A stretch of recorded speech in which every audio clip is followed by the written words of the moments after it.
বলেন আপনাদের বাচ্চার কি অবস্থা, কি সমস্যা ছিল বলেন তো প্রথম থেকে।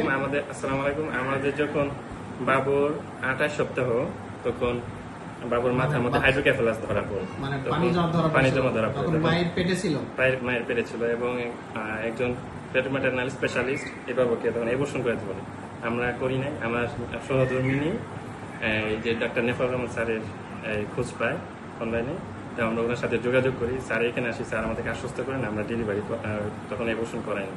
আল্লাহর মধ্যে এই যে দেখেন আমাদের বাবু এখন আলহামদুলিল্লাহ ভালো আছে, আল্লাহর মধ্যে সুস্থ আছে, এখনো সুস্থ আছে। আমার এখন পর্যন্ত তেমন তো সমস্যা হয়নি, এখনো ফলো আপে আছে আর কি। ফলো আপে আছে। আর আমাদের বাবুর জন্য আপনারা সবাই দোয়া রাখবেন। সবগুলা তো ভালো আছে, সব আলহামদুলিল্লাহ ভালো আছে। তারপরেও স্যার বলছে যে ফলো আপে রাখার জন্য, আমরা সেই ফলো আপে রাখার চেষ্টা করছি। তাহলে বোঝা যাচ্ছে যে আসলে মাথায় পানি জমলেই অ্যাবর্শন করা সমাধান না, অনেক সময় ভালো বাচ্চাও হয়। ঠিক আছে, যাই হোক আপনার মাধ্যমে এই মেসেজ সবার কাছে পৌঁছায় যাক, যেন তারা তাদের বাচ্চা। আর আমার মনে আছে স্যার আমাদের ভরসা দিয়েছেন, আমরা করাই নাই। স্যার আমাদের কাছে মনে হচ্ছে যে একজন লাইফ সেভার হিসাবে আবির্ভূত হয়েছে। আল্লাহ আমাদের জন্য সবাই দোয়া রাখবেন আমাদের বাবুর জন্য।